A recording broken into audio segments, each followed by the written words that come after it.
እኮ ናስቲ እንዳልኩኝ ነበር ባልቻልም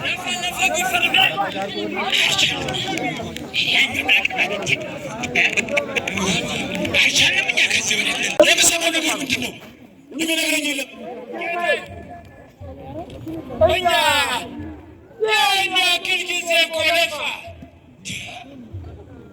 ደግሞ እንኳን የሰራችሁት መስቀል ይቅርና ስንጥርንም አላገኘንም።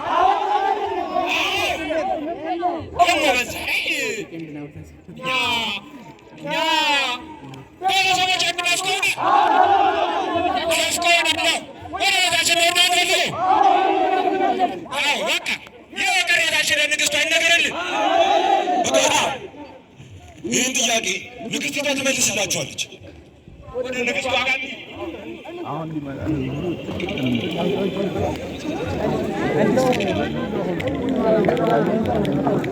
ንግሥት ከወታደሮቻችን ቅሬታ መጥቶብናል። የምን ቅሬታ?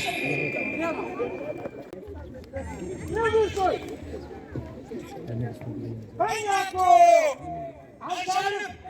ይህን ያክል ጊዜ ይህን ያክል ደከምን ቆሰርን። ነገር ግን እንኳንስ መስቀል ይቅርና ስንጥር እንኳን አላገኘንም።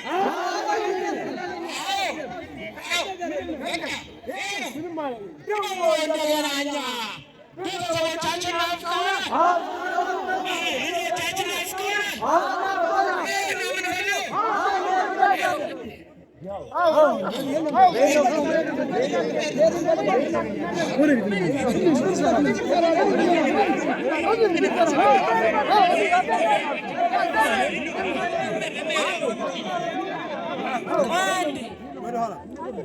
እርግጥ ነው እዚህ ቦታ ላይ ከመጣ ብዙ ወራቶች ተቆጥረው፣ ነገር ግን የመጣ ነው የጌታችንን የመድኃኒታችንን የኢየሱስ ክርስቶስን መስቀል ለማግኘት ስለሆነ መስቀሉን ሳንይዝ ከዚህ ቦታ እንሂድ።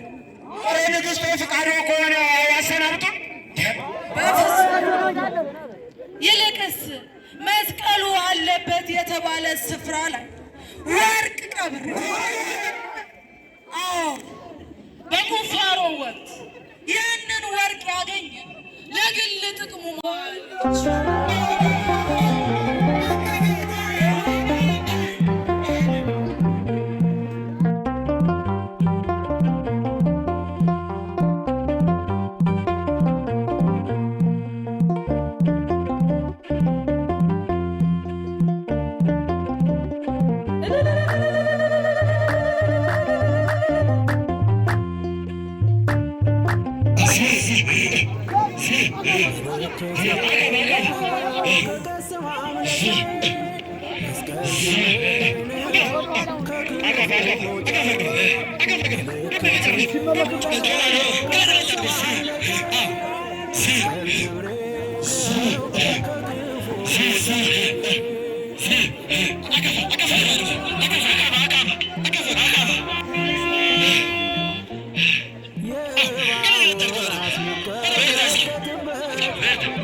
27 ቀን የተጀመረ ትምህርቱ መጋቢት 10 ቀን አለቀ።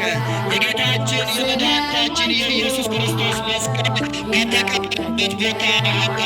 ንግሥት እሌኒ መስቀል በመገኘቱ ደስታን አደረገች።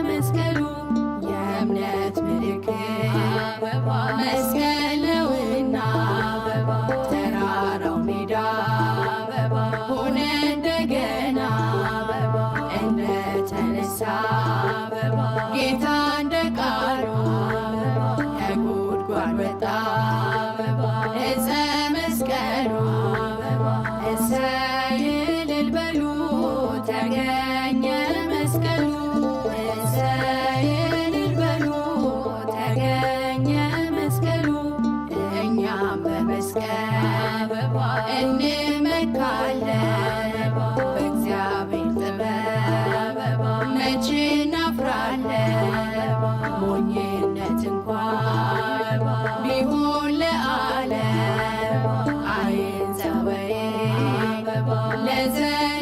ለዘለዓለም እሰይ እልል በሉ ተገኘ መስቀሉ እሰይ እልል በሉ ተገኘ መስቀሉ ግድግዳው ፈርሷል የልዩነቱ ምድርና ሰማይ ሆኖ እንደ ጥንቱ ነፍስና ሥጋ በእርሱ ታርቀዋል ሕዝብና ሕዛብ አንድ